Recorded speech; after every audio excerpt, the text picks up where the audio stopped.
ميليشيات الحوثي وعفاش.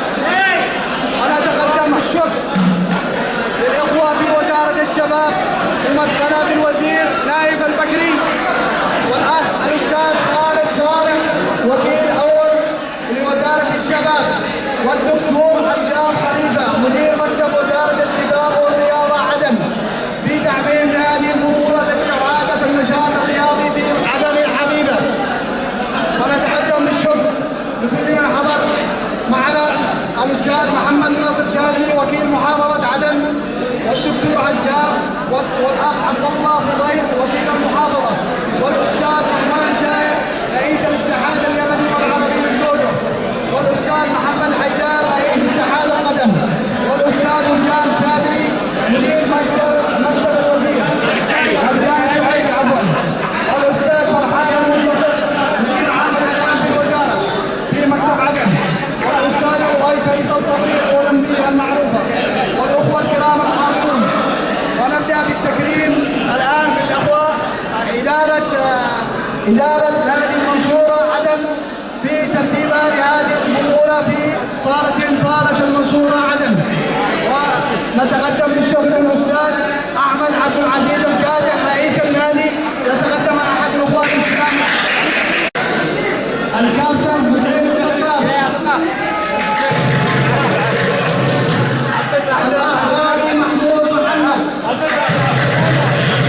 حسن علي عبد الله.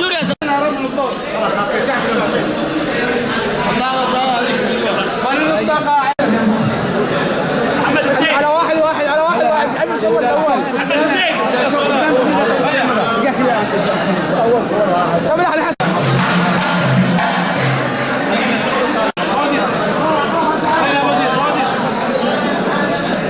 يا كابتن مختار.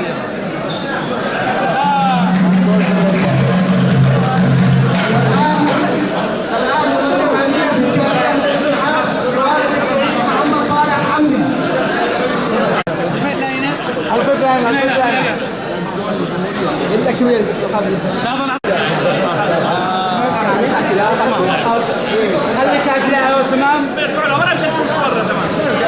انتم قريبين.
يا وليد الفترة أنا يا وليد.